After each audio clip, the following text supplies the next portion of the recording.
Hello everyone, welcome back to our channel. అందరికీ నమస్కారం అండి. అందరూ బాగున్నారు ఫ్రెండ్స్. సో మరి ఈరోజు రెసిపీ వచ్చేసి ఆంధ్ర స్పెషల్ పాకుండలు ఎలా చేసుకోవాలో చూద్దామండి.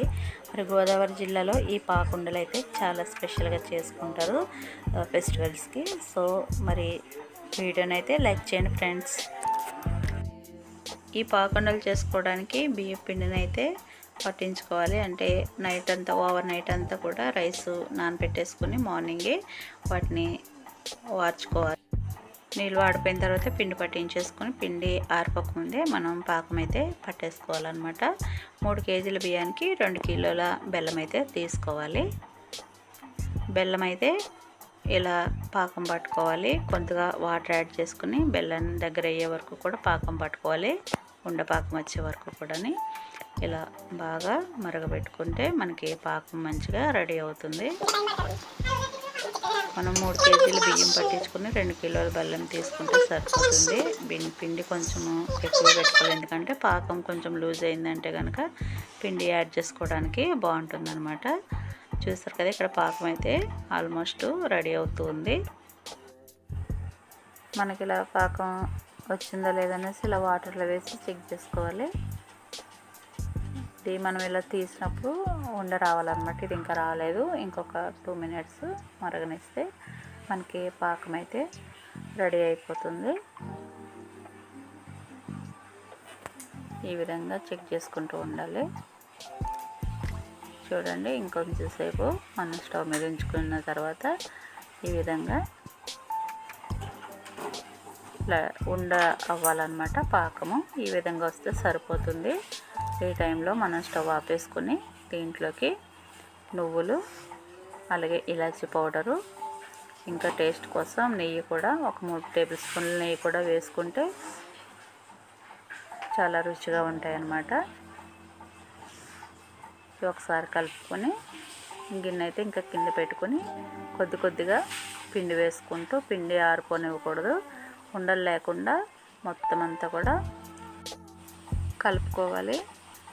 కొద్దిగా పిండి వేసుకుంటూ పాకానికి ఎంత పిండి అవసరమవుతుందో అంత వేసేసుకొని కలుపుకోవాలి. దీన్ని కొంచెం బలంగా, ఉండలు లేకుండా నీట్గా కలుపుకుంటే చలివిడి మనకి బాగా వస్తుందన్నమాట.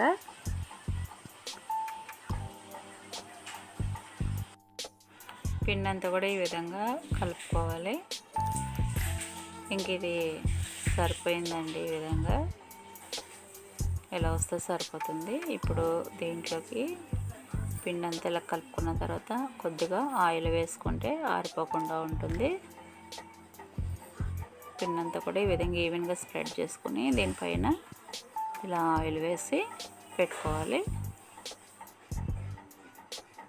చూస్తారు కదా, ఇలా తీసుకున్న పిండిని కొద్దిగా ప్లేట్లోకి తీసుకుని ఇలా ఉండలు చుట్టుకోవాలి. సో మనకి ఇష్టం వచ్చిన సైజులో చుట్టుకొని ఆయిల్లో డీప్ ఫ్రై చేసుకోవాలి. చూసారు కదా, ఈ విధంగా చుట్టుకోవాలి లడ్డూల్ని.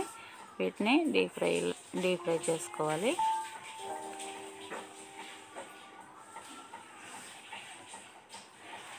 అరిసెల టేస్ట్లోనే ఇవి కూడా చాలా బాగుంటాయండి. దీంట్లో మనకి ఇష్టం అంటే పచ్చి కొబ్బరి ముక్కలు కూడా వేసుకోవచ్చు. అలా మా పిల్లలు తినరని చెప్పి మేమైతే వేయలేదు. ఇలా ఫ్రై అయిన వాటిని తీసేసుకొని మిగతా వాటిని కూడా ఇదే విధంగా అయితే ఫ్రై చేసుకోవాలి. చాలా టేస్టీగా పాకుండలు అయితే రెడీ అయిపోయాయి.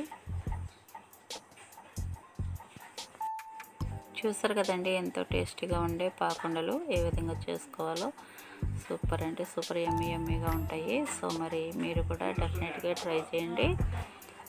మనం తక్కువ పిండితో కూడా చక్కగా ఈ విధంగా ట్రై చేసుకోవచ్చు అనమాట. సో నాకు ఇవైతే చాలా బాగా నచ్చాయి.